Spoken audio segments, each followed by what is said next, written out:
Abra sua Bíblia em Apocalipse 1. Apocalipse 1, verso 1 diz assim: revelação de Jesus Cristo, que Deus lhe deu para mostrar aos seus servos coisas que em breve devem acontecer. E que ele, enviando por intermédio de seu anjo, notificou ao servo João.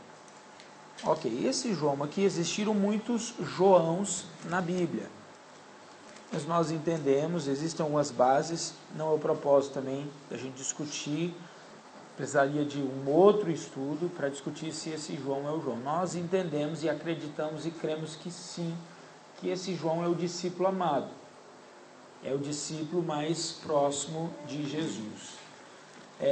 Volta lá para João, o Evangelho de João, nos últimos capítulos, no capítulo 21, versículo aqui, de número 15, nós vemos aqui o seguinte: depois de terem comido, perguntou Jesus a Simão. Todos acharam? Sim. Quem é esse Simão? O Pedro. Simão, filho de João, amas mais do que esses outros? A gente conhece aqui e entendemos que esse capítulo é um capítulo da restauração de Pedro. Pedro nega Jesus 3 vezes e Jesus interroga Pedro 3 vezes. Então, o Senhor, ele sempre estará disposto a restaurar. Esse texto é um texto muito profundo. Esse texto é um texto que propõe algumas teses, mas eu só queria fazer nota para você entender o que está acontecendo aqui. Jesus, nesse processo, nesse texto e nesse contexto, ele já havia morrido, ressuscitado, e ele voltou algumas vezes para orientar os discípulos. Ele fez isso. Ele encontra com Maria ali às margens do templo, sim ou não? Perdão, do túmulo. Não foi isso? Então, algumas vezes a gente precisa entender que Jesus apareceu para os discípulos e Jesus hoje ainda aparece para os muçulmanos, e ele pode aparecer para qualquer um. Você concorda com isso? Sim. Ok. Então, menos mal, senão eu ia te chamar de Tomé. Amém? Apareceu para os discípulos quando eles estavam fechados, né, com medo, aterrorizados. Jesus atravessa a parede. Aparece Jesus, né, e todo mundo fica meio apavorado, todo mundo acredita que é Jesus. Tomé falou: não, deixa eu tocar então. Então, só para a gente ver que isso aconteceu, Jesus apareceu. Não significa propriamente que isso é uma vinda, Jesus já voltou, mas ele apareceu algumas vezes, como ele pode fazer. Ele pode aparecer para você essa noite. Diz amém. Cuidado, irmão. Quando você diz que Jesus pode aparecer para você, significa que você pode morrer essa noite, tá? Tem assim um significado mais amplo do que a gente pode perceber. Mas, ok. Então Jesus pergunta para Pedro se Pedro amava ele 3 vezes. E a resposta de Pedro foi o quê? Sim, Senhor, tu sabes que eu... Depois disso, 3 vezes, Pedro fica meio chateado. E no verso 18 diz: em verdade te digo, que quando eras moço, tu cingias a ti mesmo, andavas por onde queria. Quando, porém, fores velho, estenderás as mãos, e os outros te cingirá, e te levará para onde não queres. Disse isso para significar com que gênero de morte Pedro havia de glorificar a... Isso era muito forte, irmãos. Na igreja primitiva, o martírio era uma glorificação a Deus, tá? E a concepção de martírio era algo muito mais, muito diferente, igual o testemunho. A palavra testemunho para nós hoje é contar as bênçãos, né? A palavra testemunho estava ligado ao martírio mesmo. Então, dar um testemunho significava dizer que você passava por aflições por Cristo. Hoje em dia eu vou na igreja, pego o microfone: eu queria dar um testemunho, né? Meu testemunho, eu ganhei uma casa nova, um carro novo. Não, o testemunho está ligado à palavra martírio, o martírio no original, que dá a ideia de padecer por Cristo. É o que Paulo fala: olha, açoites, aquilo é o testemunho verdadeiro, na concepção da igreja primitiva. E aqui a gente vê Jesus anunciando para Pedro, ele está dizendo: no final de sua vida você vai ser preso e você vai ser morto. Só que isso vai glorificar a Deus. A concepção do martírio era que a pessoa estava num grau de santidade tão grande que ela agora era privilegiada, escolhida para glorificar a Deus através da sua morte. E isso aconteceu também com Policarpo, que foi o substituto da igreja de Esmirna, segunda igreja. Policarpo foi pastor nessa igreja e Policarpo morreu.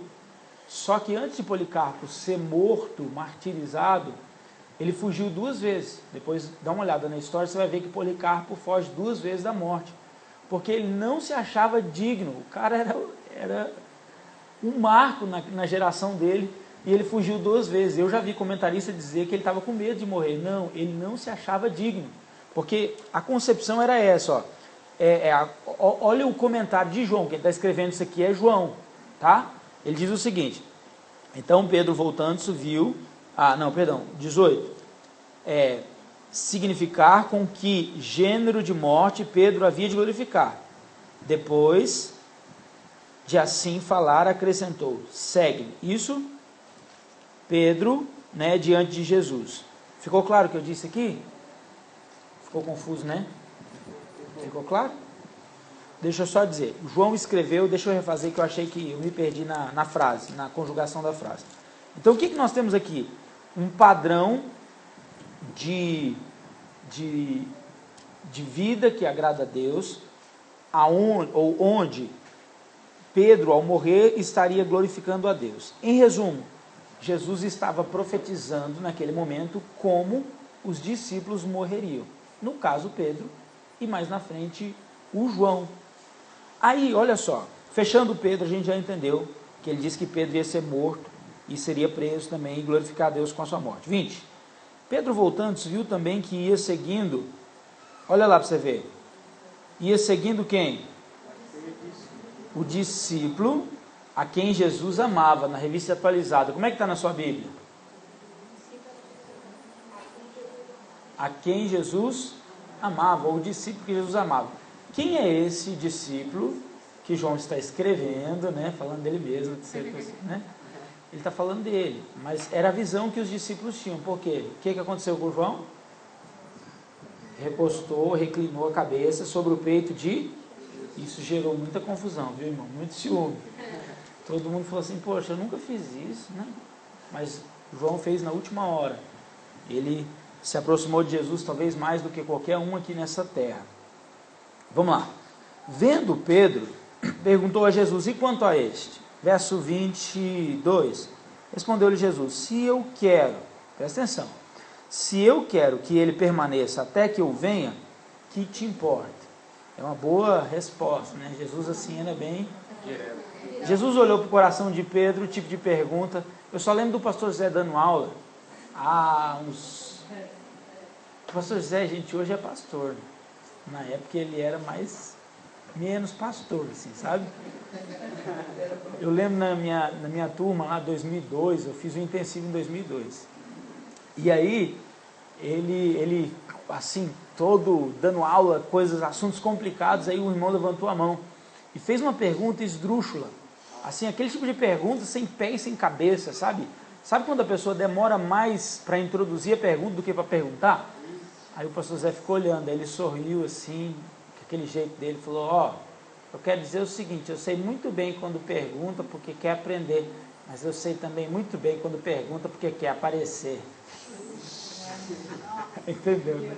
Foi mais ou menos o que Jesus fez com Pedro aqui. Pedro, eu estou vendo o seu coração, eu estou vendo a sua pergunta, você está meio enciumado. Aí aquele diz o seguinte: então, olha só, respondeu 22, Jesus: se eu quero que ele permaneça até que eu venha, que te... Quanto a ti, segue. Ele falou: para de olhar para o João e presta atenção na sua caminhada cristã. Então, se tornou a corrente entre o dito, ou entre os irmãos, o dito de que o discípulo não morreria. Agora, vamos ver isso aqui. Será que foi Jesus? Foi isso que Jesus quis dizer? É importante a gente entender isso, porque eu vou explicar através disso aqui, Apocalipse 1, versículo 1. Tá? Por isso que eu estou dando essa volta. Porque está dizendo assim, ora, a continuação do versículo 3, a parte B. Ora, Jesus não dissera que tal discípulo não morreria, mas se eu quero que ele permaneça até que eu venha, que te importa. Vamos entender isso aqui. A revelação de Apocalipse, ela não se trata de uma visão ou de uma experiência. Apocalipse se trata no seguinte aspecto: João, ele viu o futuro e ele participou do futuro. Então João, o discípulo amado, que aqui em João está dizendo, olha, se não te importa, ele vai ficar vivo até que eu venha, eu quero, se eu quiser eu faço isso, sim ou não? Só que João morreu, não morreu? Mas João viu e experimentou a vinda de Jesus. Como? Através da revelação de Jesus no Apocalipse. Então, João, ele experimentou Apocalipse 19. João experimentou arrebatar. Ele foi lá. Ele entrou na sala do trono num tempo que ainda não aconteceu. Hoje, nós estamos 2000 anos e a gente ainda não viveu. A sala lá ainda está vazia. Os 24 anciãos não estão lá ainda. Mas João experimenta o julgamento, o tribunal de Cristo. Ele experimenta o encontro, a reunião nos ares e a vinda dele. Se não fosse assim, João 21 seria um erro. Alguém entendeu? Então, quem é o João de Apocalipse 1 que foi revelado Jesus e a vinda de Jesus? O João, o discípulo amado. Diz assim, entendi. Entendi. Vocês entenderam? Amém, eu não entendi não. Ok. Então aqui nós podemos dizer que esse João, perdão pela brincadeira, mas que esse João é o João, discípulo de Jesus. E a gente tem a referência até de Pedro dizendo, olha, é aquele que ele amava, é o discípulo amado. E era realmente, Jesus cumpriu a promessa, porque João foi lá no dia, ou participou do dia. Uma referência que Pedro diz isso, João, uma referência, que ele é o discípulo amado. Você lembra da referência? Esse texto é João falando, né? O texto que nós lemos é o próprio João falando. Mas corria o texto da ideia de uma história que corria. Ali tem duas coisas específicas. Ali dá a ideia que Pedro era invejoso e segundo, que Pedro era fofoqueiro. Porque se só estava Jesus e o Pedro, significa que correu dito. Deu para entender? Então, correu dito é que o Pedro passou para frente. Então, eu não sei a referência, pastor Ramalho, mas ali o João diz, olha, o Pedro, ele estava com inveja e ainda passou para frente o que não era para passar. Gente, Pedro foi homem de Deus, não foi?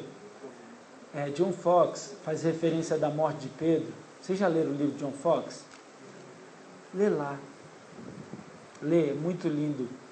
A descrição da morte de Pedro. Não, esse não é o título do livro, não. A História dos Mártires, John Fox. É um livro de 1500. Eu não sei como John Fox conseguiu montar um material tão profundo e tão lindo, lindo, lindo. Ali tem a história. Eu não vou falar, eu ia falar dela aqui, mas vale a pena. Dá uma olhada na história, nos detalhes da história, como que Pedro morreu. Pedro foi um homem muito de Deus, viu? Você concorda com isso?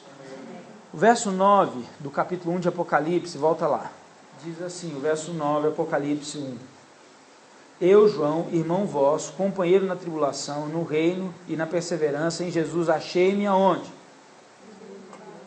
Na ilha de Patmos. Ilha de Patmos ficava a 35 quilômetros de Éfeso aproximadamente. Tá? Então, João estava preso nessa ilha de Patmos, não porque ele era um malfeitor. Tá? Deixa bem claro aqui. Por que João será que estava preso? Será que João fez alguma coisa errada? Não, é porque existiam, naquela época, Roma estabeleceu o culto a César. Mais na frente um pouco se estabeleceu o panteão. O que era o panteão? Era a casa de todos os deuses. Roma adotou uma política sincretista. O que é o sincretismo? Quem pode me falar?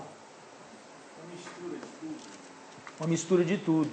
A gente tem um panteísmo, né? O panteísmo significa tudo emana de Deus. Então, se tudo emana de Deus, tudo é partícula de Deus. E aí a gente começa a... O panteísmo, ele quer dizer que se tudo emanou de Deus e tudo é criação, Então, cada parte da criação explica Deus.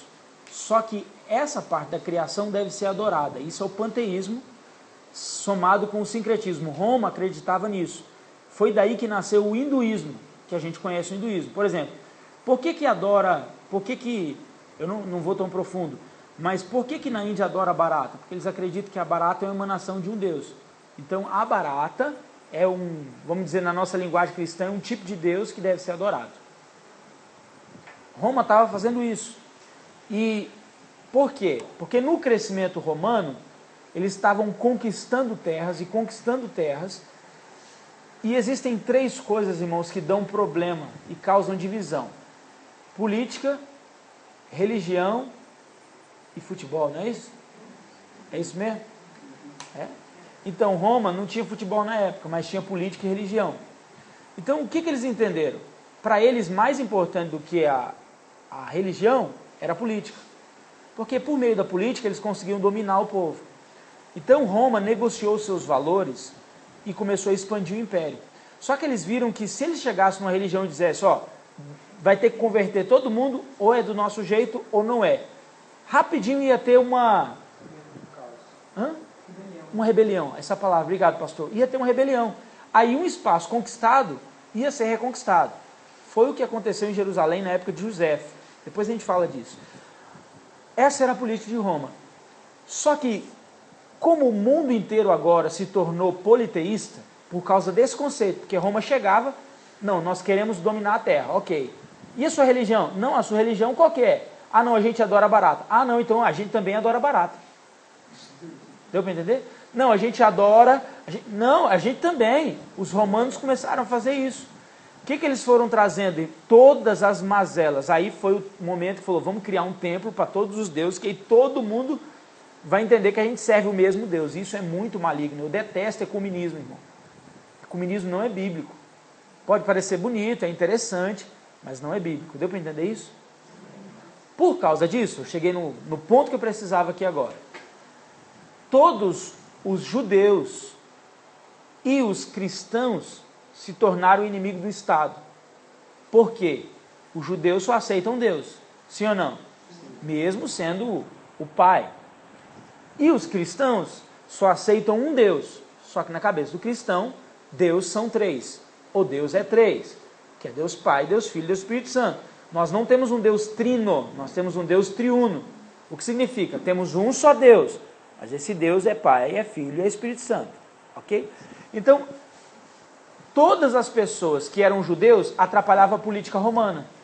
Todos os cristãos atrapalhavam a política romana. Porque se um judeu, cidadão romano, fosse para um lugar, meu amigo, ele não ia aceitar a idolatria. E aí, o que César falou? Vocês estão começando a atrapalhar o rendimento. Deu para entender isso? Aí eles passaram a ser perseguidos. Por quê? Eles foram rotulados por ter um só Deus, por ser ateu. Naquela época era tão estranho que ter um só Deus era ser ateu. Então, por que João está preso? Porque ele era ateu. No sentido ou na perspectiva do Império Romano. Então ele estava preso, por quê? Porque ele era um daqueles que, naquele período, bem velhinho, começou a pregar e começou a converter todo mundo, e o povo começou a ficar com raiva dele. Agora, o que eles fazem? Dão uma ordem, prende João na ilha de Patmos. Há várias linhas aqui, irmãos, e eu vou me ater na linha que eu mais confio. Patmos era um lugar onde se fabricava sal. Essa é a linha que eu tenho mais segurança. Aqui você vai encontrar vários intérpretes que dizem que não era isso. Eu acredito que é a linha da história que eu confio. E para lá eram enviados muitos exilados políticos. João agora era um exilado político. Por quê? Ele era um cristão e ele atrapalhava a política de Roma. Ele lá era submetido a quase 100 anos de idade. João estava sendo submetido a trabalho escravo. Aquele lugar se fabricava sal. Agora você imagina um senhor com quase 100 anos, no sol quente, numa ilha, abandonada, no meio de um monte de bandido, com sal. Aquela temperatura ali, eu já tive naquela região, ali é quente, meu irmão. É frio, é quente demais, né? A gente tem um período é muito frio, um período é muito quente. E aquele ancião está dizendo aqui no verso 9, ele diz o seguinte: achei-me, eu, João, irmão vosso, companheiro do quê? Essa tribulação que ele está falando não é um termo técnico. Isso, quando você vai estudar o grego, você vê que existem dois tipos de tribulação. Essa tribulação é o labor, é a labuta, são as situações da vida. E existe a tribulação, que é um termo técnico, que aí é o que você me perguntou aquela hora, é a tribulação e a grande tribulação. Aqui, ele está dizendo que estava preso por causa do evangelho na ilha Patmos, porque ele fala assim, por causa da palavra e do seu testemunho. Ok. Então aqui nós entendemos e encerramos essa parte do contexto histórico. Quem era o discípulo, quem era o João, o discípulo amado, ok? Aonde ele estava? Na Ásia Menor. Por que ele foi preso? Hã?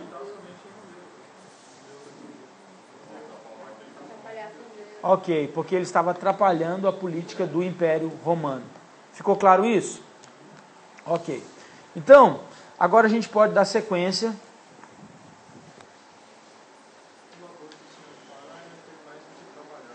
Exatamente. Vamos lá. Divisão básica do livro. Básica do livro. Quem pode ler para mim, por favor?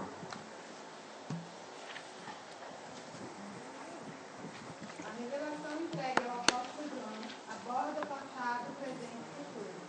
Ok. Pode ler. Escreve sobre as coisas que viste e as que são, e as que hão de acontecer depois destas. Apocalipse 19. Ok, então, aqui no verso 19, a irmã leu, como é que é o nome da irmã? Jaqueline. A irmã Jaqueline leu. Nós temos aqui as perspectivas do livro. Por isso que a gente não pode ler rápido o Apocalipse. Só que ele está dizendo que o livro de Apocalipse está dividido em 3 períodos. Período do passado, que viste, porque aqui está falando da ilha de Patmos. Ele foi preso na ilha de Patmos, sim ou não? Que ano era aquele? O ano 95, ok? E aqui então nós temos uma parte histórica, o período do passado. Então, as coisas que viste, depois, as coisas que são. Isso fala do presente. Isso fala, desde aquela época, a história da igreja. Nós temos aqui o capítulo 2 e 3. O livro de Atos continua em Apocalipse 2 e 3. Você precisa guardar isso. Apocalipse 2 e 3 é a continuação do livro de Atos. Por quê? Porque Apocalipse 2 e 3 nós temos parcelas e menções sobre a história da igreja. Ficou claro isso? Sim ou não? E as coisas que hão de acontecer. Então, a terceira divisão do livro são as coisas que hão de acontecer. Presta atenção que eu vou te fazer uma pergunta. Você disse para mim que acredita que a maior parte dos acontecimentos de Apocalipse ainda não aconteceram, mas ainda vão acontecer, sim ou não? Olha o ponto 3, olha o ponto 3. O que eu escrevi aí no ponto 3 da sua apostila? Hã? Ok. Qual que é o capítulo que eu fiz referência que ainda vai acontecer? Conseguiu dimensionar isso? Então, o que está escrito em Apocalipse 4 ainda não aconteceu na visão pré-tribulacionista. Ok? Por quê? Volta aqui para o verso 10.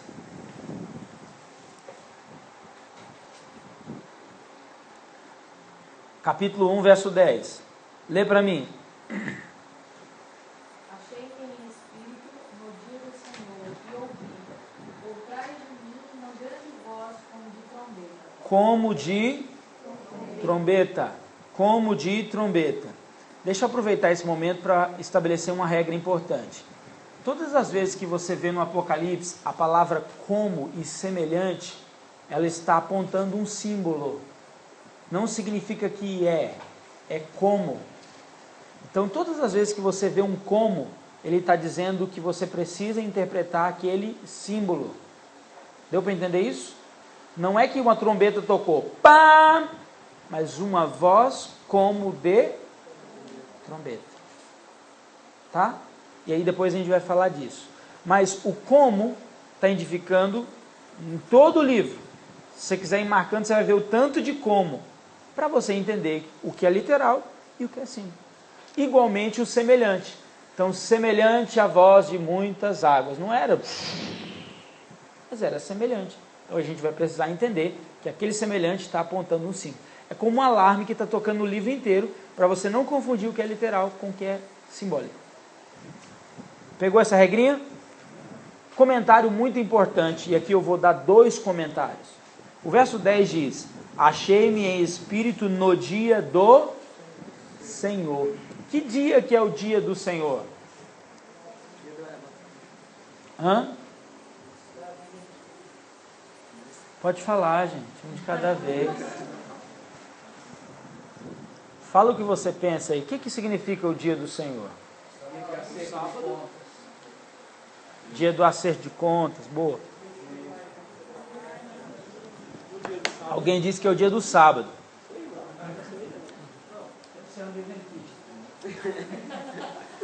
Vamos lá. Os primeiros cristãos nunca guardaram o sábado, desde os primórdios da história. O dia do Senhor para eles era num domingo. O dia que Jesus ressuscitou pela manhã ficou marcado como o dia do Senhor.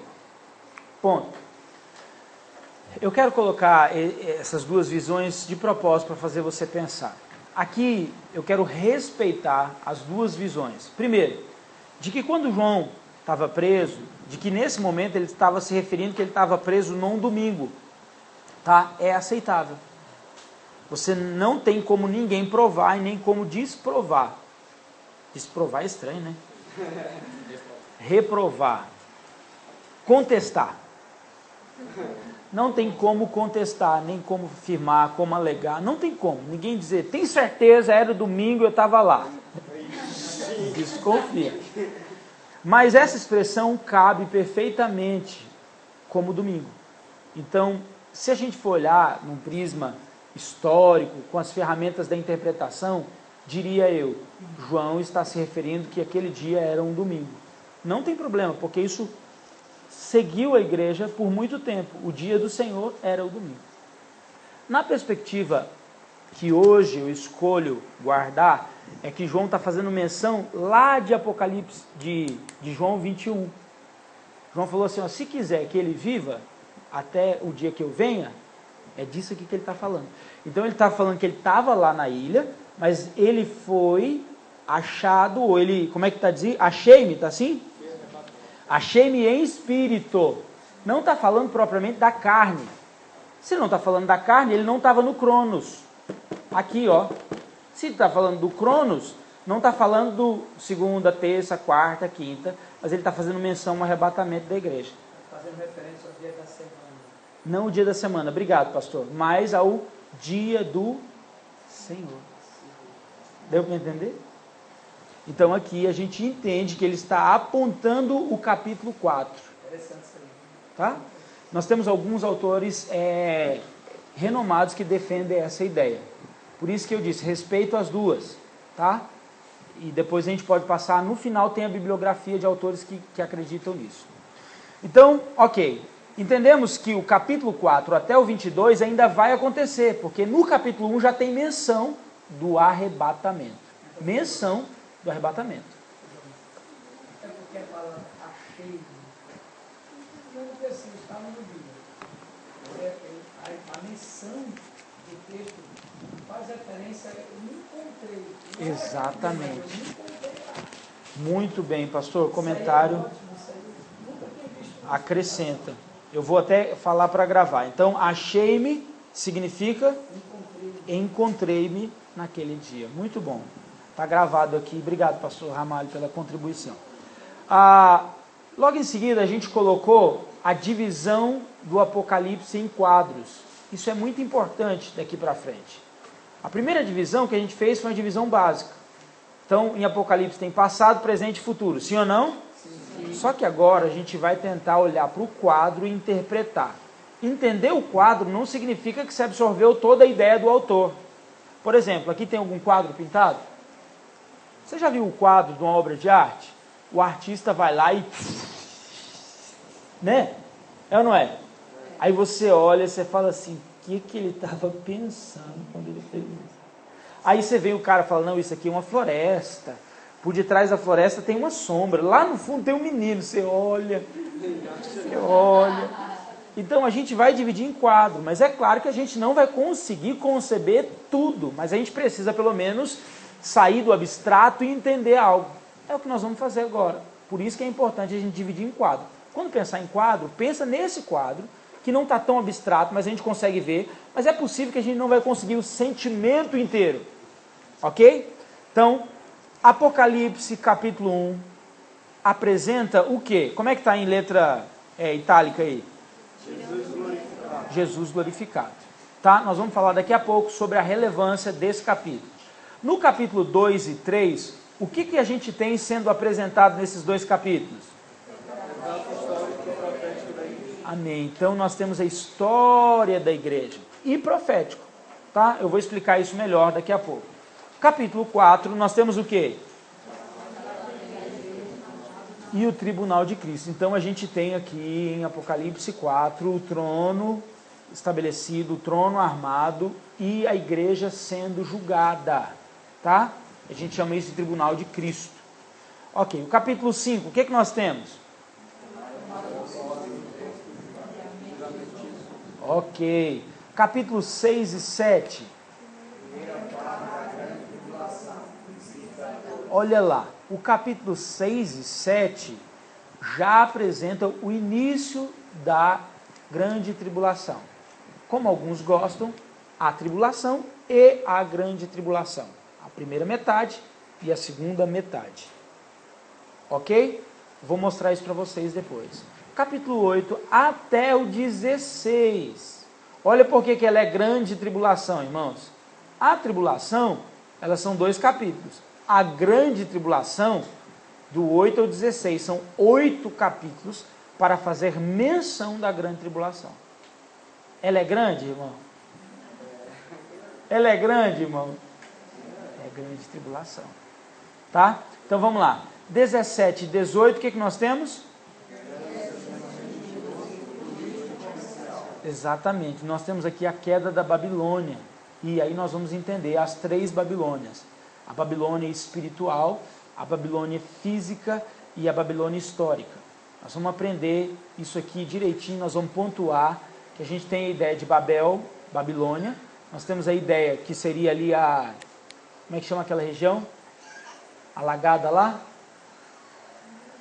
Depois a gente fala disso. A Babilônia, nós temos Jerusalém e nós temos Roma literal, apresentando aqui. Então nós vamos entender no 17 e 18 a queda de todo o sistema religioso, político, comercial. Isso começou lá no céu, veio para a terra, mas vai acabar aqui na terra de uma vez por todas. Pode dizer amém? Amém. Capítulo 19, eu dividi ele... Não, 19. O que tem lá no Apocalipse? Não, eu dividi em 2 partes. O que tem do verso 1 ao 10? Nós temos a apresentação das bodas do Cordeiro.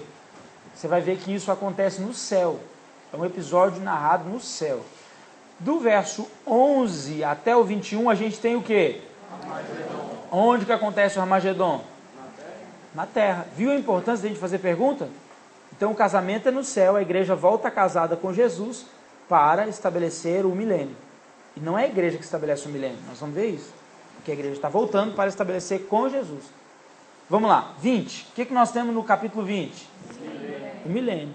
No capítulo 20, de novo, a partir do verso 7 até o 10.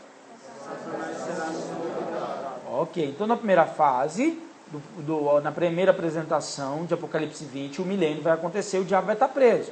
Agora, na segunda parte de Apocalipse 20, o diabo é solto por um pequeno espaço de tempo e a derrota dele eterna acontece.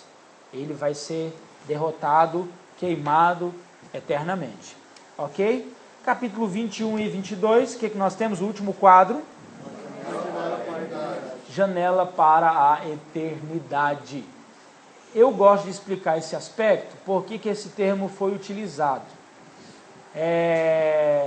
Algumas palavras aqui foram pensadas, tá? Muito pensadas. Por que a gente colocou? Quando a gente chega em Apocalipse 21, a gente começa a observar que tem assuntos que eles estão falando de um tempo muito, muito, muito longe.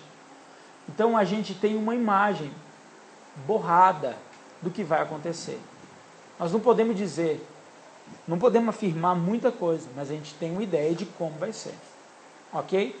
Então, se fosse uma porta para a eternidade, o termo utilizado, significa que a gente ia entrar dentro da casa e a gente ia ver tudo que a gente queria. O termo janela utilizado aqui para mostrar esses 2 capítulos, eles revelam o seguinte: a gente vai conseguir olhar e vai conseguir visualizar, mas não vai conseguir pegar. Deu para entender isso? Algumas seitas querem explicar isso aí demais. Eu acho muito complicado. Tá bom? A gente vai saber o tamanho da cidade, a gente vai saber quem é que vai estar lá dentro, quem que não vai estar dentro. A gente vai saber quem serão esses cidadãos de uma maneira geral. Nós vamos saber mais ou menos como que é a vida, vamos pontuar tudo isso. Mas a gente não vai dizer que é, a maneira que é, e algumas perguntas, irmãos, eu não tenho coragem de responder. Você pode perguntar para mim, você fala, pastor, você sabe isso? Eu vou dizer para você, tranquilo, irmão, não sei. Às vezes eu até já ouvi, mas eu não tenho coragem de falar e nem explicar. Amém? Então quando eu disser para você que não sei, talvez eu saiba, mas eu não quero falar sobre o assunto porque eu não tenho certeza.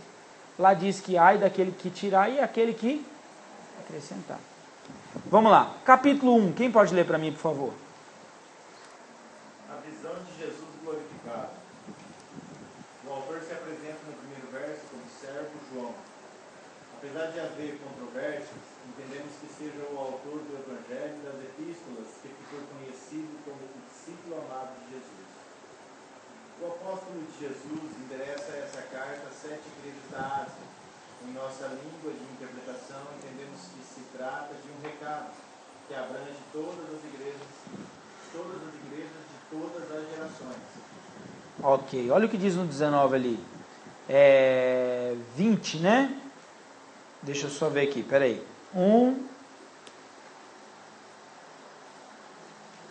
11. O que o pastor Fábio acabou de ler.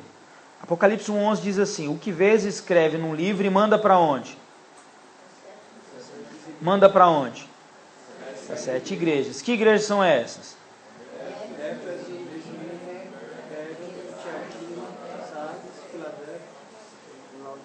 Como meu aluno, você tem que decorar o nome das 7 igrejas, amém?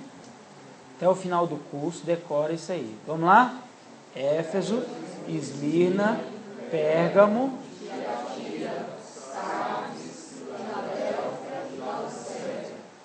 de trás para frente. Parabéns, gente, parabéns. Não estou brincando. Tá, então nós temos o endereço. Pode falar. Número 7. Vou falar dele aqui. O número 7, ele significa perfeição e completude. Ele tem essas 2 interpretações cabíveis totalmente, tá? Ele tanto representa o perfeito aqui na terra, tá? Ligado à terra, como o perfeito, como o completo. O número 7, ele está ligado à completude. Ok? Plenitude, completude. Exatamente. Vamos lá então. Apocalipse, continua a leitura comigo. É um livro literal, algumas coisas a gente pode passar que a gente já falou sobre isso. Que usa símbolos para descrever acontecimentos e personagens. Na leitura do Apocalipse, alguns personagens podem ser confundidos com Jesus. Sendo assim, a apresentação de Jesus no capítulo 1 se torna indispensável para a interpretação assertiva, de modo que tomaremos como referência e introduziremos uma regra. Então aqui nós vamos introduzir uma regra baseada no capítulo 1, é importante você entender isso. Que regra é essa? Qualquer personagem em Apocalipse que se apresente ou que apresente características que se assemelhem com Jesus, ao ponto de trazer dúvida ao intérprete, o intérprete é você, o leitor da Bíblia, o estudioso, o mesmo deverá ter o cuidado de não deduzir sem antes voltar ao capítulo 1 e conferir se a descrição confere. Essa é a regra. Essa parte não tem nessa apostila, né? Na outra página. Na outra página. É que talvez eu dê um Ctrl X, né? Aí a minha edição, por isso que eu falei que eu... Aí a mexidinha aí. Se der esse problema, me avisa, tá? Que provavelmente eu mexi. Eu lembro que eu falei que tinha atualizado? Porque ele vem depois. Tá depois. Ok. Então, dentro desse processo, você já encontrou aí, o que você tem que fazer? Foi lá na frente, encontrou um personagem, parece com Jesus. Está montado no cavalo branco, está vindo, está se apresentando. Aí, no capítulo 6 é o melhor exemplo, né? Ou talvez é um do mais importante. Eu já vi muito crente dando glória a Deus quando vê o cavaleiro branco, ou o cavaleiro montado no cavalo branco em Apocalipse 6. O anticristo, ele vai ser confundido com o Messias. Os judeus, eles estão esperando o Messias, tá? E os muçulmanos também estão esperando um Messias. Vai haver uma confusão total. Vai haver uma confusão total. Aí, em Apocalipse 6, a gente tem a revelação do anticristo. Qual que é o problema? Quem lê rápido Apocalipse 6, eita glória, um homem montado num cavalo branco vindo, é Jesus. Não é Jesus. Como que você pode afirmar isso? O capítulo 1 não dá margem para ser aquele cavaleiro Jesus. Por quê? A descrição que estabelece Jesus está aqui. Vamos lá. Semelhante ao Filho do Homem, é a descrição estabelecida aqui. Ele usa que tipo de veste? Olha na apostila para a gente ganhar tempo. Ponto 1. O que está escrito no ponto 1? Servo. Semelhante ao Filho do Homem. O que é semelhante ao Filho do Homem? Servo. O que significa? Ele se fez carne e habitou entre nós. Jesus, o Deus que é semelhante ao Filho do Homem. Ele é Filho de Deus, mas ele se fez carne. Agora, 2. O que está escrito ali? Essa é uma vestimenta que Jesus utiliza, ele utiliza como sumo sacerdote. Ele é o sumo sacerdote da nossa confiança. Então, confiança na confissão. Vamos lá. Aqui na terra, presta atenção.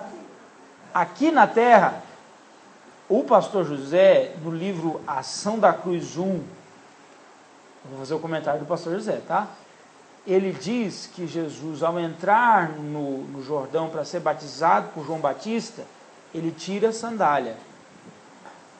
E aí, baseado no que ele disse, eu creio totalmente, não estou descrendo, tá? Mas a base que eu tenho é a Ação da Cruz.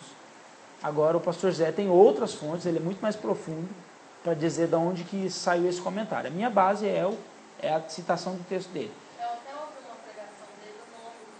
Do livro, do material, do homem que falou isso.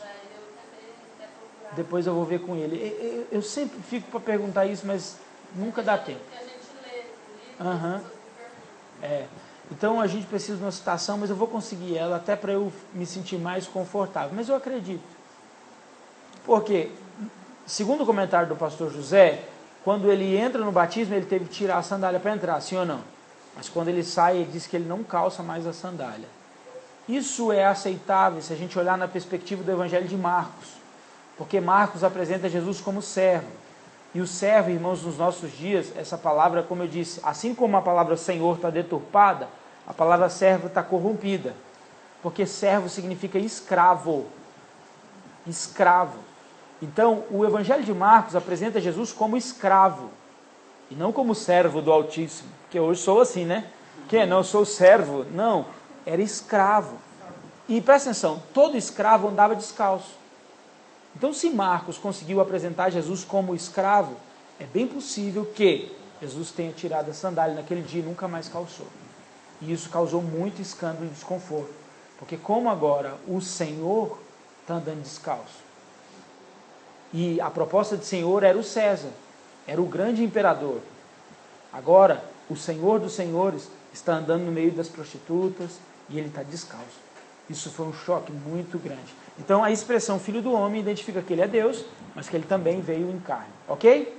Vamos lá, 2. Vamos ser mais objetivos. Vestes talares, ele é o sumo sacerdote E essas são as credenciais, a vestimenta dele agora glorificado, tá? Em vida descalço, agora não, ele está com vestes talares. 3.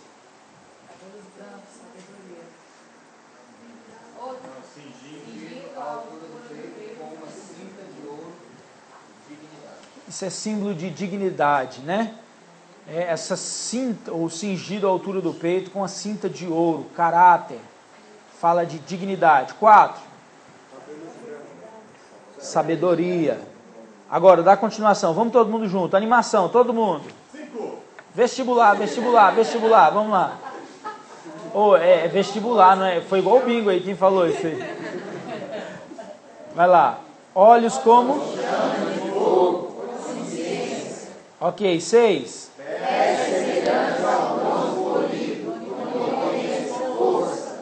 7.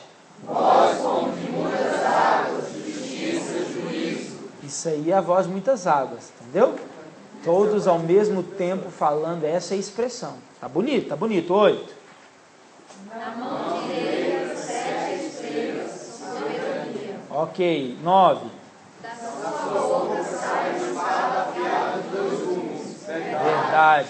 10. Seu rosto brilha como o sol na sua força. Santidade e glória manifesta. 11. Primeiro e último.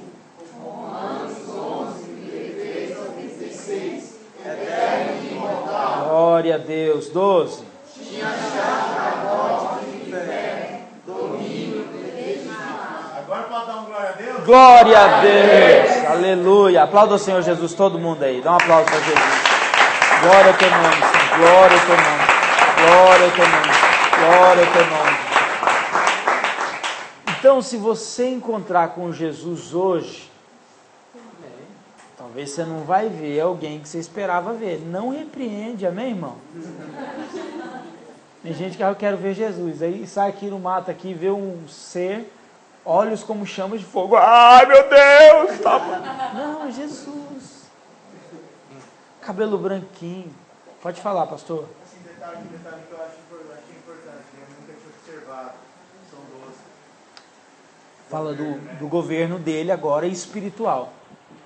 Não é um governo sobre a terra propriamente, mas um governo sobre tudo, sobre espiritual, tá? Ok, vamos lá. Essas credenciais validam Jesus como o quê? Vencedor. E ele o que mais é? O único digno de abrir o livro e desatar os selos. Ok, descrevem Jesus em seu corpo glorificado. Acalenta o coração do verdadeiro servo do Senhor ao perceber o poder, o amor de Deus tão grande que deu a sua vida por nós. Amém? Então a gente vê esse ser tão poderoso, tão maravilhoso, só que ele te amou tanto que ele deu a vida dele no seu lugar, no meu lugar. Irmãos, essa mensagem ela continua me marcando, acho que vai continuar me marcando pro resto da vida. Sabe, nenhum filósofo conseguiu expressar isso aqui, nenhum discipulador deu a vida dele, nenhum Deus. O Islã, ele não consegue conceber a ideia de Allah dar a vida por qualquer servo. Mas o nosso Deus é um Deus de amor. Amém? Alguém lê para mim o comentário de Halley. Neste mundo, no qual os impérios ancedem e caem, e todas as coisas morrem e desaparecem, Deus nos faz lembrar de que Ele é imutável, Aleluia. atemporal e eterno. Ele nos promete que sua natureza nos pode ser transmitida e que nós, como Ele, mediante a sua graça, sem sermos lesados pela morte, poderemos viver para sempre. Aleluia. Isso significa, irmãos, que o nosso corpo vai ser glorificado. E alguns de nós não irão experimentar a morte. Mas assim como o Senhor Jesus, nós estaremos com Ele eternamente. Amém? Respaldados com autoridade. O Evangelho da cruz gera o trono. O Evangelho do trono na terra pode conduzir você para o inferno. Amém? Vamos lá, o anjo da igreja. Vamos entender essa expressão aqui. Quem pode ler para mim? Achou aí? É que agora, na nossa apostila, inverteu, né? Na próxima parte agora. Dá uma olhadinha aí.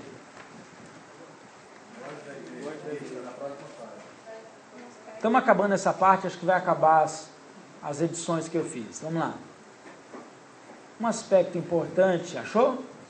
A ser observado é que a expressão anjo, utilizada neste capítulo, muito importante a gente entender isso, não se refere a um ser estritamente espiritual, mas se trata do pastor da igreja.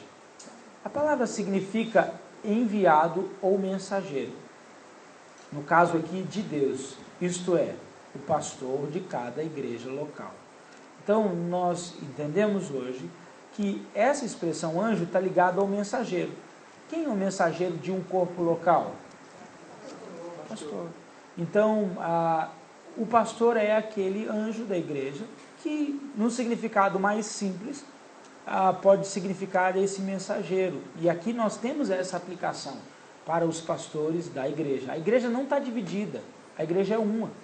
Então, nessa cidade tem muitas igrejas. Não, nessa cidade tem muitas congregações. Mas nessa cidade tem que ter uma igreja com I maiúsculo. Deu para entender? Então, eu sou da Assembleia, eu sou da Batista, eu sou da Metodista. Isso é placa. A gente tinha que enxergar isso como congregação. Vou usar uma frase, né, que o pessoal usa, que se placa fosse importante, não estaria do lado de fora, né, mas estaria dentro. A placa não é tão importante assim. O problema é que às vezes a gente diz, olha, antes de ser crente eu sou isso. Antes de ser servo do Senhor. Então, irmãos, nós somos filhos de Deus. Sabe, Deus não vê como a gente vê. Aqui especificamente ele envia essa carta, manda que João escreva essa carta e envie ao pastor como responsável de passar aquela mensagem. Pergunta clássica: pastor, esse texto diz que o anjo é o mensageiro. Em todos os casos, que o anjo é o mensageiro é o pastor.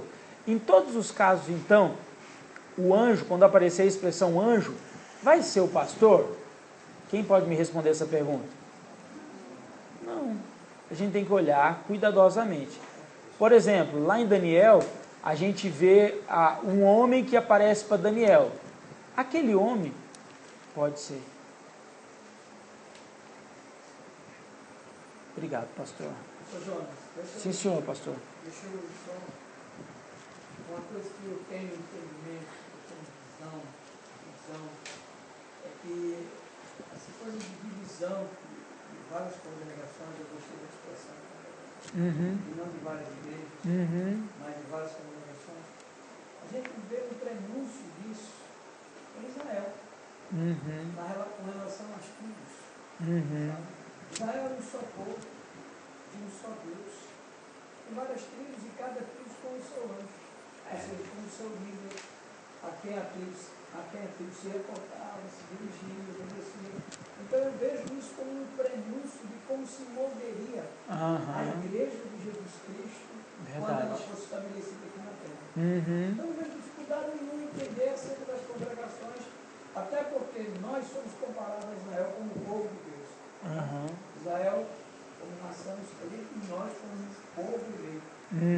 Amém. Então, o povo de Deus, na antiga aliança, que é Israel, eles se moviam em várias tribos. E era um só povo, de um só Deus. Exatamente. Eu entendo dessa forma. É verdade. É verdade. Muito bom comentário, pastor Ramalho. Muito oportuno. Vamos lá então aqui. O pastor descrito aqui em Apocalipse 1, aqui está dizendo assim, olha lá para mim, volta para a Bíblia, por favor, só para a gente pontuar, eu gosto de ser cuidadoso nesses aspectos.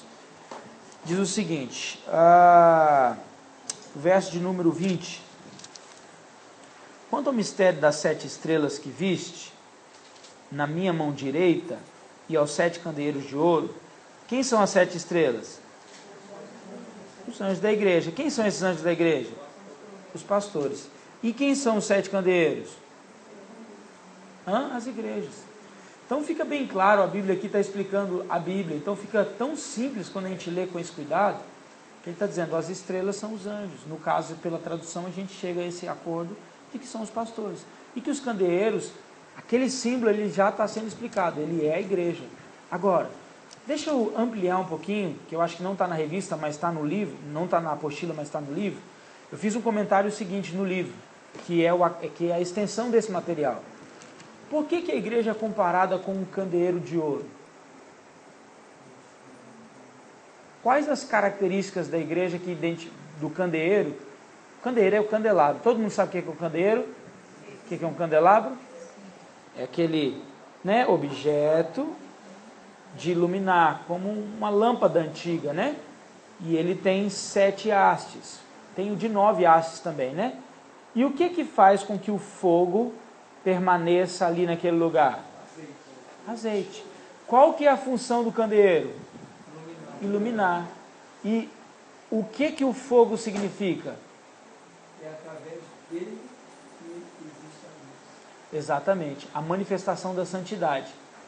Então, quando você pega Mateus, lá diz que a igreja é a luz do mundo. E a luz do mundo é a santificação da igreja.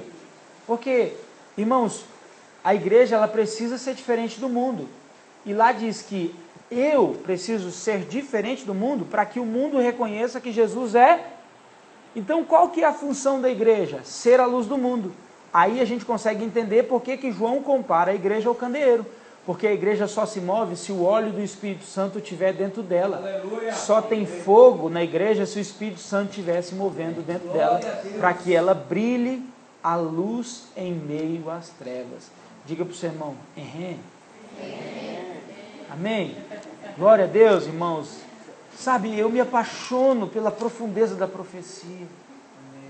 Tá faltando fogo? Talvez não tenha óleo. Entende? Então, a igreja precisa ter óleo. Olha para o seu irmão e pergunta, tem óleo aí? Tem reserva de azeite, irmão? Pastor, aqui irmão. Pastor, mas onde é que compra óleo? É fácil, irmãos. Entra para o teu quarto.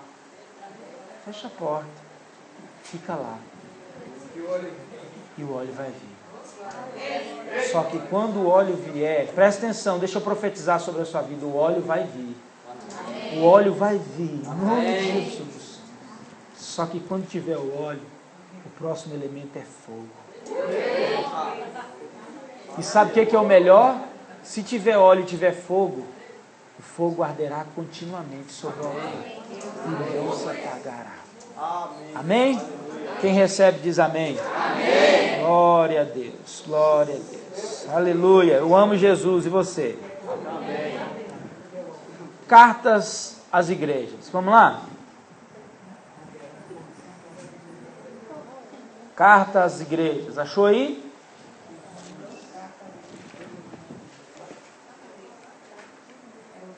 Bagunçou aí? Agora deve ter bagunçado mesmo, né? Hã? Talvez está editado. É página 11 mesmo, eu olhei aqui. Final da página 11. Capítulo 2 embaixo. Ah, bom. É só contar a página e botar números.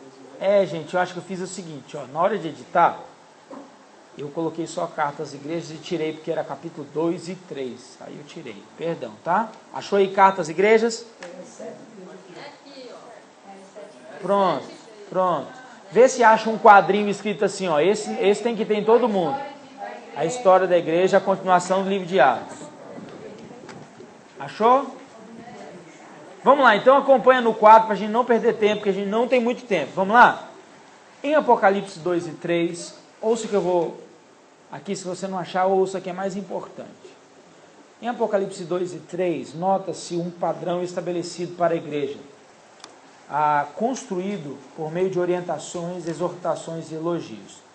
Então, olha para mim, só para você entender. Apocalipse 2 e 3, nós vamos ter orientações, exortações e elogios. É assim que a gente ensina. Esse é um ensino verdadeiro, aonde eu te instruo, mas eu também te exorto. Agora, onde eu exorto, só quando há necessidade. Tem tipo de professor que mata o aluno, não é? Tem tipo de pastor que mata a ovelha, porque só vem porretada. E a gente precisa reconhecer quando está errado e corrigir. E a gente precisa elogiar quando está fazendo certo. Então tem gente que só gosta de crítica destrutiva, né? Ô irmão, me ajuda, fala mal de mim aí porque eu preciso crescer. É importante, mas, por exemplo, uma das melhores discípulas que eu tenho é uma pastora, uma das pastoras do nosso ministério.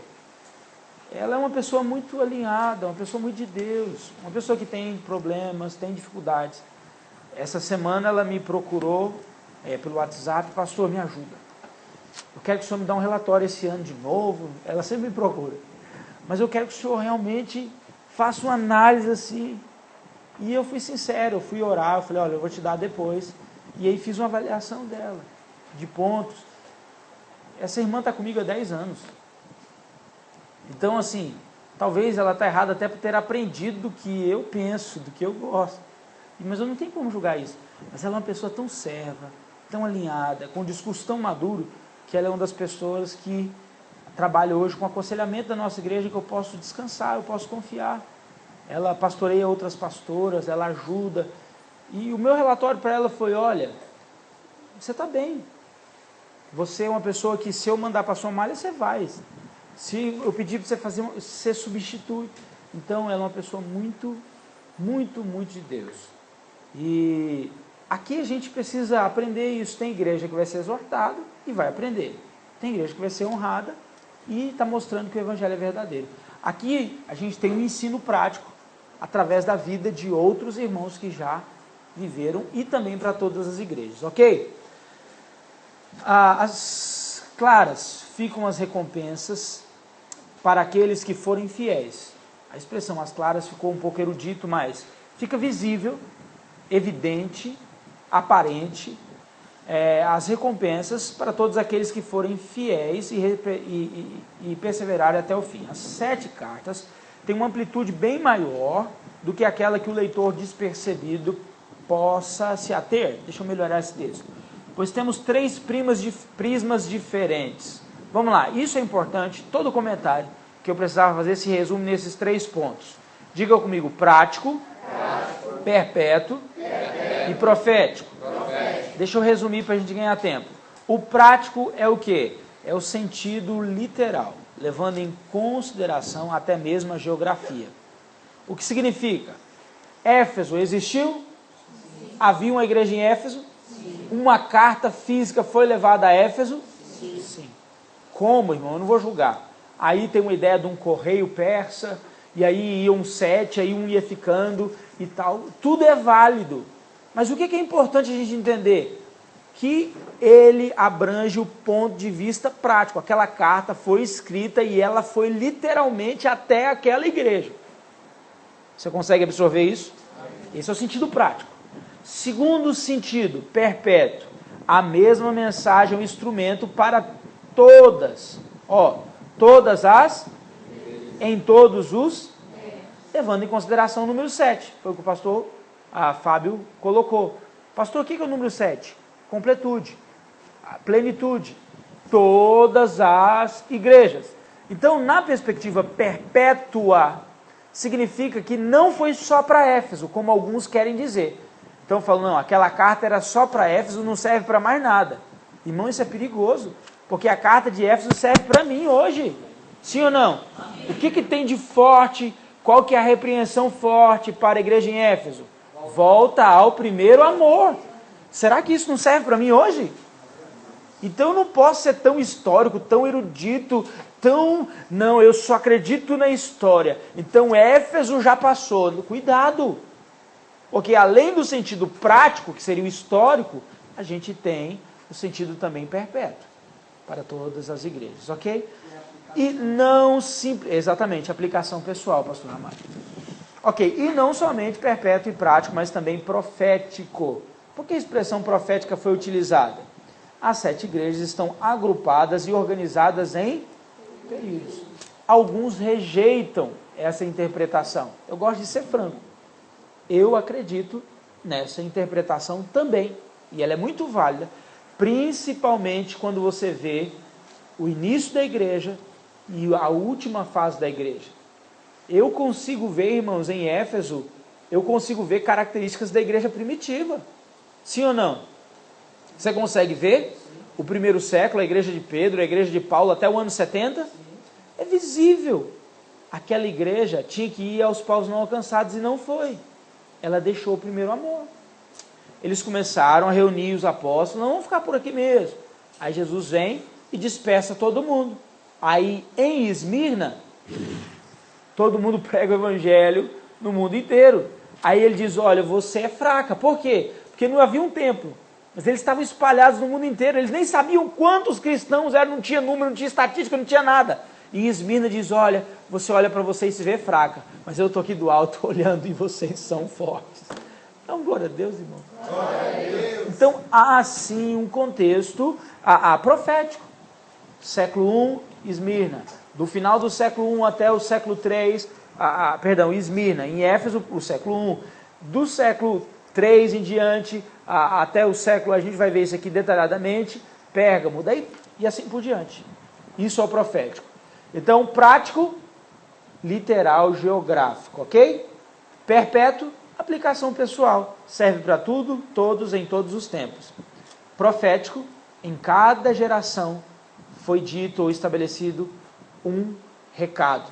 Então, Éfeso representa a igreja primitiva, Esmirna, do século I até o século III, e assim sequencialmente, que nós vamos ver daqui para frente. Dúvidas sobre isso? É muito importante você entender isso aqui. Tá? Muito importante. Agora vamos lá. Nascimento da igreja. Conseguiu achar na apostila? Presente século. Eu não sei se eu mudei esse título. Obrigado, gente, pela paciência, pelo amor, tá? Perdoa nós aí. Vamos lá. Após a morte de Jesus na cruz e ressurreição, desencadeia um novo processo. Que processo foi esse, irmãos? Como o quê? Pentecoste é a confirmação mais especial do que poderia existir. Derramar do Espírito Santo à igreja até esse momento. Havia sido um mistério. Quem? Quem que foi um mistério por muito tempo? Quem que foi um mistério por muito tempo? A igreja. A igreja sempre foi um mistério. Mas nós vamos alinhar isso aqui daqui a pouco com Colossenses. Presta atenção. É claro que envolve Cristo, tá? Porque a igreja vem de Cristo. Aqui nós estamos fazendo menção à graça. A graça que é a revelação de Deus ao homem na terra. Depois a gente fala disso. Vamos lá. O derramar do Espírito Santo revela o quê? O mistério oculto no coração de Deus, agora revelado, como cita Paulo. O que está escrito em Colossenses 1,26?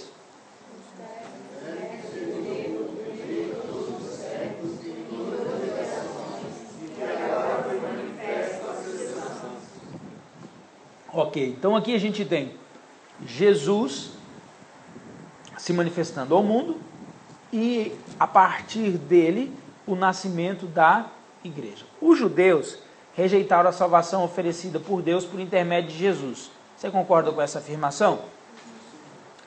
Por um erro de interpretação das profecias, olha para mim, deixa eu fazer um comentário. Tem gente que diz assim, eu acho interessante. Tem gente que diz assim, mas a escatologia, ela é assim, eu não vejo necessidade de a gente estudar a escatologia. Ok, para mim escatologia é um tema assim secundário. A gente já viu em Hebreus que não era para ser. Porque assim como a imposição de mãos, lá em Hebreus 6, como o batismo, como o arrependimento, o juízo eterno e a ressurreição dos mortos são doutrina da escatologia, eram fundamentos da igreja primitiva. Ok. O segundo comentário que eu estou tecendo dentro dessa ideia é que no Antigo Testamento já havia escatologia. Isaías foi um profeta messiânico, sim ou não? E o que Isaías fez? Profetizou a primeira vinda. E João está profetizando a segunda. Deu para entender isso? Então, na época de Jesus, antes dele vir, era profetizada a primeira vinda. E a primeira vinda um dia foi escatologia. Agora, hoje, dizer que a primeira vinda é escatologia é errado. Porque hoje a primeira vinda é histórico. Mas a segunda vinda, assim como a primeira um dia era futuro, agora a segunda é. Deu para entender isso? Problema. Um pessoal que achava, esperaram Jesus da maneira errada. E estão esperando Jesus até hoje. Pensa em escatologia atrasada, é escatologia judaica. Sim ou não? Porque eles não entenderam. Irmãos, eu temo pessoas que desprezam a escatologia perderem um arrebatamento. Deu para entender isso? Não vou me preparar não. Não, a igreja não vai para o céu, a igreja fica na terra. Aí você vai ficar na terra, não tem problema. Só que você não vai casar, porque o casamento é no céu. Quem gostaria de casar com Jesus? Amém. Apocalipse termina, no verso 17, Apocalipse 22 diz, o Espírito e a noiva dizem, amém. Tem que haver um desejo. A gente precisa alinhar, precisa estudar a escatologia. A escatologia é uma das únicas doutrinas bíblicas que anseiam, bem, eu quero estar, eu quero o céu. Não estudar a escatologia é dizer, vamos ficar por aqui. O entendimento não está no lugar do casamento, faltar o casamento. Está vendo? É faltar o casamento. Muito bem, pastor. Isso é meio perigoso, né? Então vamos lá, interpretação das profecias desprezam. Vamos lá, deixa eu corrigir isso aqui. Os judeus, lê comigo de novo lá, rejeitaram a salvação oferecida por Jesus por intermédio, ou de Deus por intermédio de Jesus. Por um erro de interpretação das profecias, desprezaram o Redentor. A avaliação deles, por Jesus, tem um errinho aqui, não teria as credenciais necessárias para o ofício. Abre aí Mateus. Vamos ganhar tempo? Pode ser? Pode ser. Você conhece esse texto.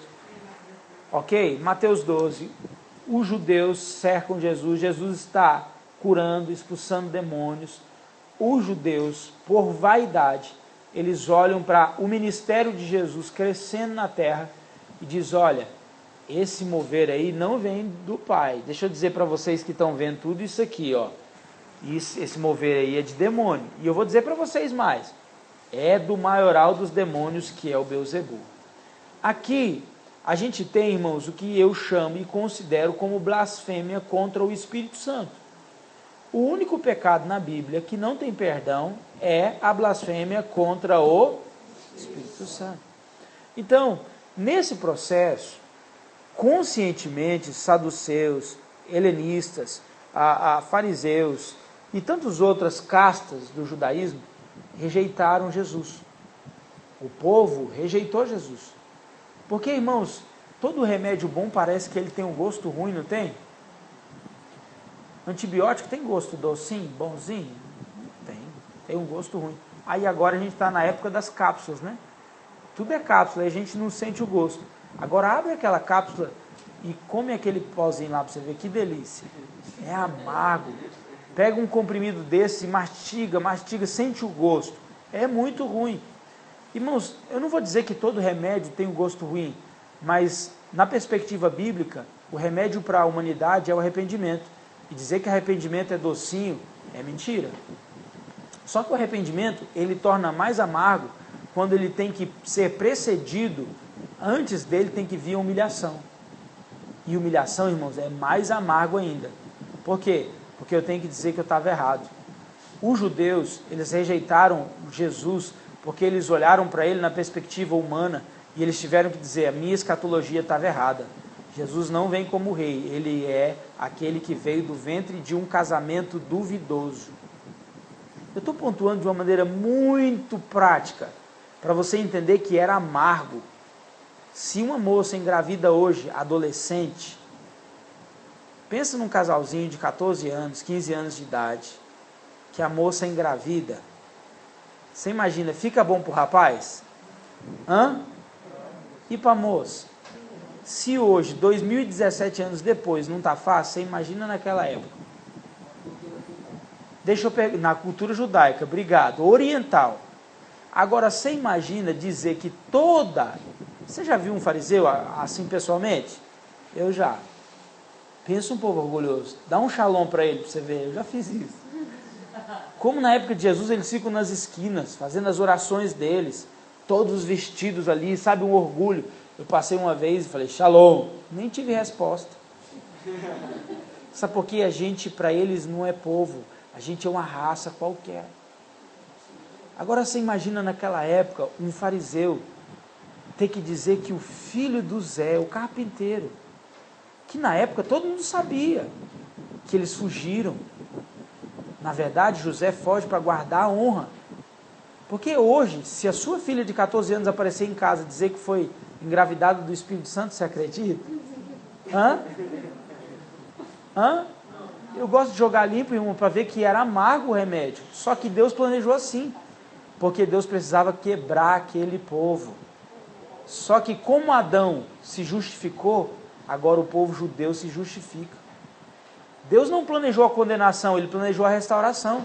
O que Deus esperava de Adão? Oh, pai, pequei contra ti. Já pensou a confissão de Adão? Isso podia acontecer, concorda comigo? Senhor, pequei contra ti, somente contra ti, me perdoa. Eu sou pobre, miserável. Senhor, eu escolhi, eu comi daquela árvore. Senhor, os meus olhos abriram, me perdoa. O que Adão faz? Foge. Esconde. É uma tendência humana.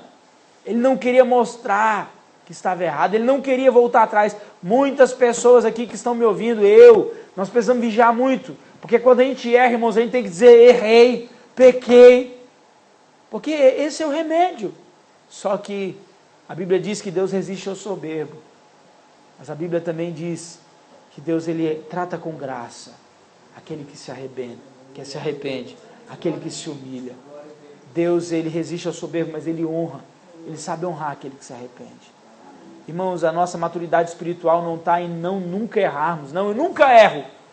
Eu tenho até medo de pessoas assim. Mas a maturidade espiritual está naquele que reconhece os seus erros, reconhece as suas fraquezas. Ah, pastor, mas Jesus, tá bom, vamos lá. Vamos para Jesus. Jesus nunca pecou, concorda comigo? Mas Jesus mostrou uma fraqueza como homem. O que Jesus fez lá no Getsemane quando estava aflito? Não, foi pior do que o passa de mim. Ele chegou nos discípulos e falou, vocês podem me ajudar? Eu preciso de oração. Irmãos, isso quebranta meu coração. Tem gente que acha que é espiritual demais, que não pode pedir oração, que não pode abrir o coração. O nosso Senhor, esse som é... Como é que é? Eu estava na rede de manhã, eu fiquei pensando, como é que é isso? Porque parece que passa 2 vezes, não é? Ah, é? Ah, entendi. Deixa eu te dizer o que é que acontece. Pode falar, Vou dizer porque eu trabalhei muitos anos na minha vida. Ó. O que acontece é que quando o avião passa, ele está usando toda a força dele para manter a sustentação. Ele está muito baixo e uma velocidade quase que de queda. Então ele faz muito barulho. E ele está muito baixo, você escuta bem. E quando ele pousa, ele precisa reverter essa turbina para frear a velocidade. Entendi. Aí o que é que acontece? Ele quando pousa, ele reverte as turbinas para girar o contrário e acelera, que é para frear o avião. Olha aí. Por isso que esse segundo barulho, de novo. Pastor Ramalho é cultura. Amém. Bênção, pastor. Só 17 anos da minha vida. Eita glória. Então, voltando lá para o contexto da Maria, do José, por favor, quando eu coloco de uma maneira muito simples, eu só quero destravar na sua mente, irmãos. Eu coloco assim a questão do José, do Zé, mas é em respeito ao Senhor, mas só para você entender como que era difícil naquela época. Então, qual foi o ponto exato que eu parei? Eu perdi o raciocínio, você me ajuda? Ok, eu dei o exemplo de Jesus, que nunca pecou, mas deu o exemplo. Ele foi lá e disse, olha, vocês podem me ajudar em oração? Tem gente, irmãos, dentro da igreja que nem pede oração. Eu confesso que eu não sei relacionar com pessoas assim. Eu tenho muita dificuldade, porque eu tenho medo, que é provável que eles estão vivendo uma vida dupla. Eu conheço algumas pessoas no Brasil e fora do Brasil. A gente tem viajado um pouco. E eu não queria citar nome nem nação, mas eu conheço algumas pessoas que jejuam, que oram. Mas assim, dias, muitas horas. Uma dessas pessoas, ela jejua 40 dias, 3 vezes ao ano. Pensa uma pessoa que ora, que jejua, e assim, uma coisa de louco. Eu nem imagino como é que é isso. Eu não sei o que é um jejum de 40 dias sem comer nada. Não é um jejum de líquido, entendeu? É um jejum. Ela vai tomando pequenas doses de leite para renovar a mente e uma dieta muito pequena para não parar os rins. Só isso. Não tem nenhum sabor de... Não, só para os rins não pararem nesse processo. Não come nada. Tem que ser ajudada, no final fica muito fraco para fazer esse jejum que, segundo ela, vou ficar com a base dela, porque eu nunca fiz esse jejum. Tem que ter alguém o tempo inteiro dando assistência, porque pode chegar nos últimos dias que ao desmaio, tem que ficar alguém ali por perto. Mas todas as vezes ela faz 3 jejum por ano, clamando por avivamento. Por que eu estou citando isso? Porque algumas vezes que eu tive com essa irmã, ela me mostrou que ela é muito espiritual, porque ela me apontou problemas pessoais, de família, de filhos. E isso para mim, pastor Jefferson, foi lindo demais. Porque encontrar uma pessoa dessa, que jejua tanto, que ora tanto, a tendência desse povo é dizer assim, eu não preciso de ninguém, eu movo os céus, eu abro a terra. Peraí, mas a gente é carne. Então, é amargo, não é arrogante, né? É amargo, mas a gente precisa disso. Olha para o seu irmão e diga, eu preciso de você, me ajuda. Só que ao invés dos judeus fazerem isso, o que é que eles fizeram? Nada, isso aí é demônio. Nós vamos perder os nossos seguidores. Vamos parar com esse negócio aqui. Foram até lá no Gamaliel, né? Gamaliel falou, faz o seguinte, vamos parar de briga. Se for de Deus, prospera. Se não for, vai acabar. Conselho sábio, né? Mas o resto não. Estava dizendo que era demônio, estava vendo. Aí disseram que Jesus era glutão, que Jesus andava com prostituta. Aí tem uma linha até hoje dizendo que ele tinha um caso com Maria Madalena. Irmãos, isso é demônio, é blasfêmia. Por quê? Jesus estava esvaziado dos seus poderes. Jesus não operou nenhum milagre como Deus. Jesus operou como Filho de Deus, como homem. Deu para entender isso? Então presta atenção, se Deus estiver me usando e você tem a certeza, presta atenção, não é por acaso, você tem convicção, você tem conhecimento na palavra, você está vendo que Jesus está me usando, e você dizer, não, começa a falar por aí, é demônio, isso é demônio, isso é demônio, cuidado, não vou dizer que é, mas pode ser blasfêmia. Qual que é o problema? Cancela o acordo, cancela a graça. O que está escrito em Romanos 8? Diz que ninguém pode separar do amor de Deus. Eu penso diferente e vou me explicar porque é bem complicado. Lá diz assim, ó, nem anjo, nem morte, nem principado, nem perigo, não está assim? Mas lá não diz que você não pode se separar do amor de Deus. Porque Hebreus fala que se houver raiz de amargura no seu coração, ou se blasfemar contra o Espírito Santo, você já está excluído. Olha para o seu irmão e diz, entendeu? Deu para entender? Os judeus rejeitaram. Eles escolheram, eles falaram, não é isso não. E o que aconteceu? Foi cancelado. Qual que era a promessa para esse povo judeu? Êxodo 19:6, olha lá.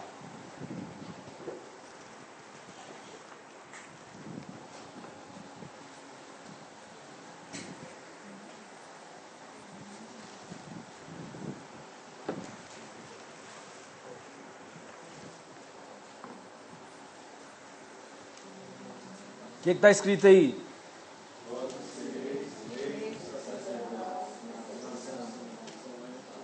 Para quem que era essa promessa, irmãos? Para Israel. Essa promessa era deles. Agora vai lá em 2 Pedro, só para a gente deixar registrado, capítulo 5. 2 Pedro 2. Veio para que era seus. Vai lá em Pedro. 2 Pedro 2,5. Acho que é isso. Olha lá para mim. Estou citando. Como é que está lá? 2 Pedro. É 1 Pedro? Vê 1 Pedro 2,5 aí. 2,9. É a mesma promessa? Leia para mim, irmã.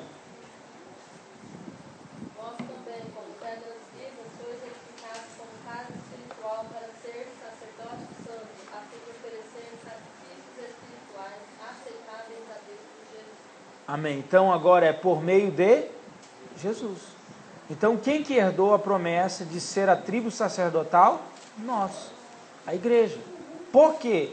Porque os judeus rejeitaram aquilo que havia sido preparado para eles. O texto que o pastor Ramalho citou foi João. O senhor está abrindo aí, pastor? Leia. Veio para o que era seu, mas os seus não receberam, né? Mas a todos quanto creram, deles o poder de se tornarem filhos de... Ficou claro isso? Agora, esse ponto é extremamente importante. Eu vou usar dele aqui. Agora dá tempo ainda. Deixa eu só ver aqui.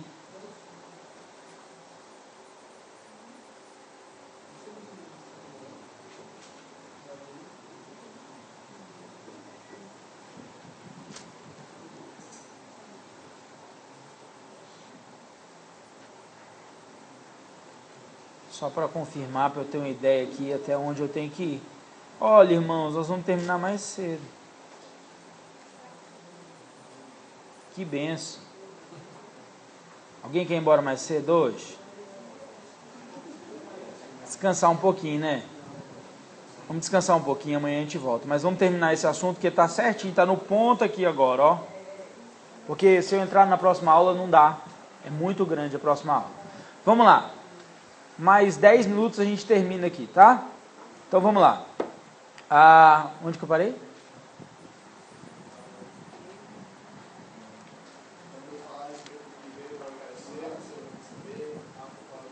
Tá, nós estamos falando do tempo dos gentios. Eu ia fazer um comentáriozinho aqui, mas ok.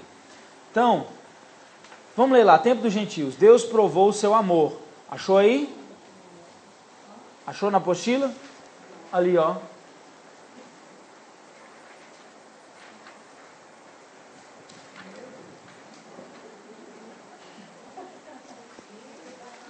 Não achou não? Então olha para mim todo mundo. Vamos lá. Só acompanha a leitura, o raciocínio, eu vou explicar. Deus provou o seu amor para conosco. O que ele fez? Enviou o Filho para morrer em nosso lugar. Por meio desse único sacrifício, obrigado, viu? Por meio desse único sacrifício, todos os homens foram reconciliados com Deus. Jesus assumiu a condição de cordeiro pascal. Foi levado mudo ao matador. O grande mistério da piedade foi revelado ao mundo. 1 Timóteo 3,16 diz o seguinte: aquele que foi manifestado na carne foi justificado em espírito, contemplado por anjos, pregado entre os gentios, crido no mundo e recebido na glória. Diz amém. O presente século, presta muita atenção nessa expressão. O presente século é um tempo em que Deus separou para salvar os gentios. Então, ok. Lembrei o ponto exato. Presta atenção. O que significa a expressão presente século? Presente século está ligado à dispensação da graça. Então, quando você lê na Bíblia presente século, você vai pensar na dispensação da graça. A dispensação da graça teve um início. Quando foi o início da dispensação da graça?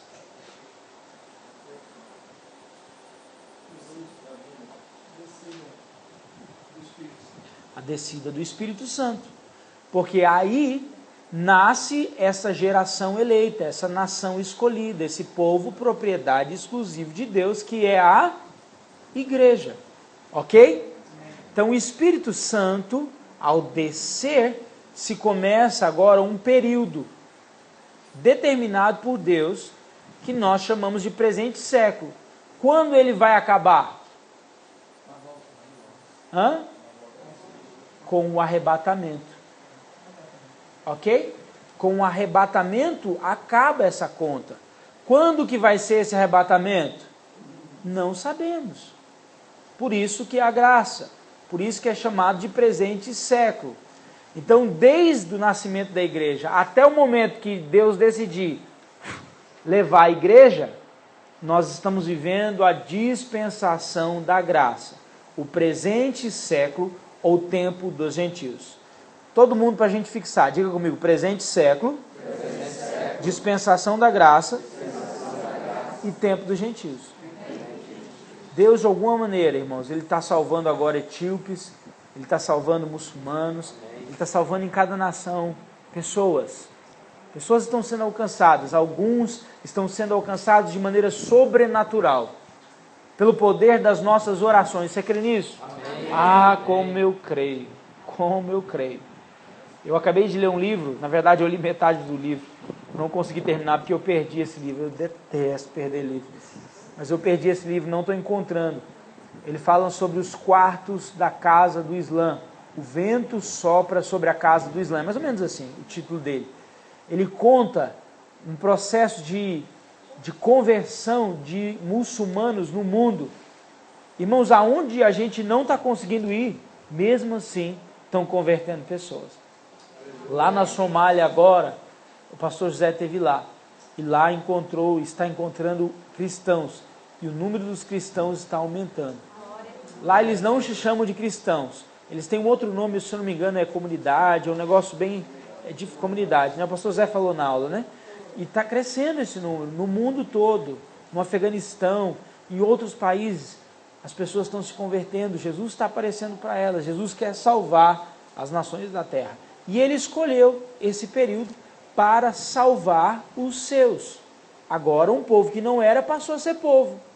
Um povo que era rejeitado, agora é povo de Deus. Aquele grupo de oração que a gente tem com o pastor José, a história de um chefe que se converteu. Deus está convertendo pessoas de alta patente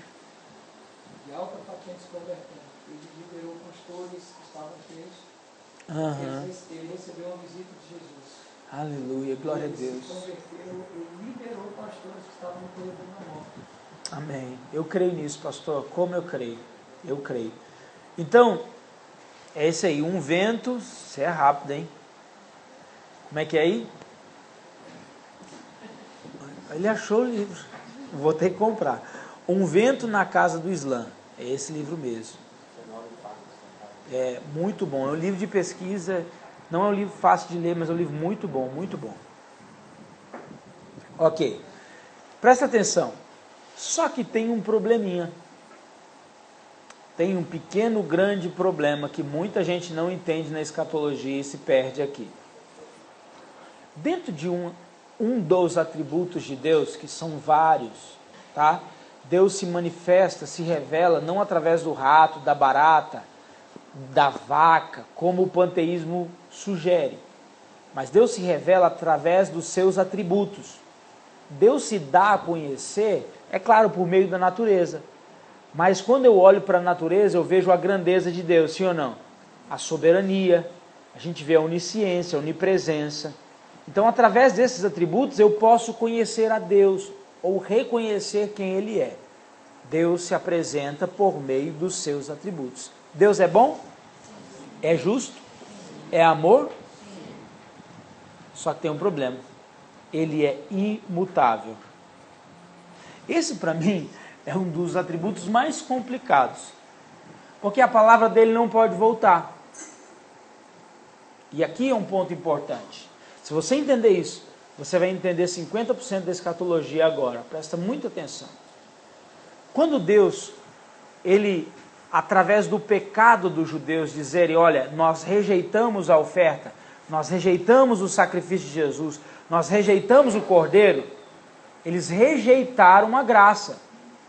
Eles rejeitaram a posição que eles tinham. Só que Deus tinha uma palavra dada a Abraão que daria essa terra para os judeus. Eles perderam algo maior. Eles perderam a promoção. Deixa eu perguntar para você, a prova foi feita para reprovar ou para graduar? Graduar. Ninguém faz uma prova, ó, eu vou fazer uma prova, a turma inteira vai reprovar. É assim? Não. A gente faz a prova para graduar, para a pessoa estudar e depois daquela prova ela está apta para assumir novas funções. Jesus era a prova dos judeus. Eles foram aprovados ou reprovados? Agora eles estão na recuperação. Deu para entender? Deus é imutável. Deus vai dar uma chance para eles. Só que, irmãos, enquanto todo mundo está de férias, dá uma glória a Deus, irmão. Ah, isso foi lindo, isso veio do céu agora. Eu nunca dei essa aula desse jeito, verdade. Enquanto todo mundo que foi aprovado está indo de férias para o paraíso, agora os judeus, eles não vão ser desprezados, mas eles vão ter que ficar na recuperação. E a recuperação, a professora tem uma régua desse tamanho. Só que ele é imutável, ele falou, eu vou abençoar esse povo. Deu para entender isso? E agora os judeus perderam essa condição, vão ficar de recuperação porque eles rejeitaram Jesus. E todo aquele que aceitar Jesus vai de férias por 7 anos, tudo pago, aleluia. Tudo pago, irmãos. Pensa, pago pelo sangue, pago pela graça. Vai estar no lugar, irmãos, fresquinho, ar-condicionado. A luz lá é a glória de Deus. Você imaginou? A luz é a glória. Ai, irmãos, não tem dia, não tem noite.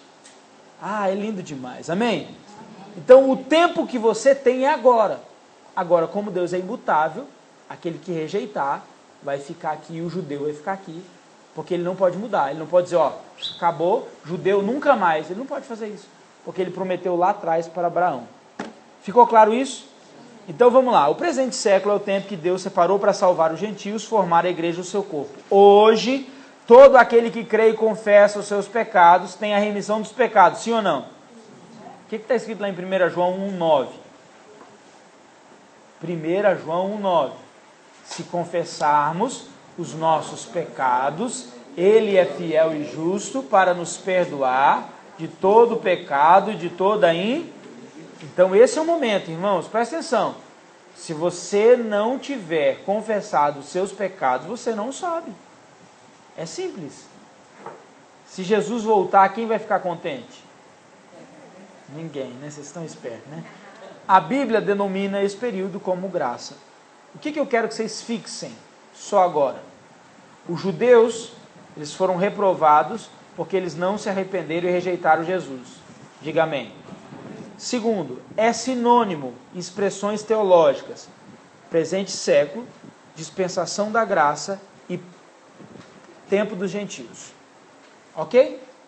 Estão liberados.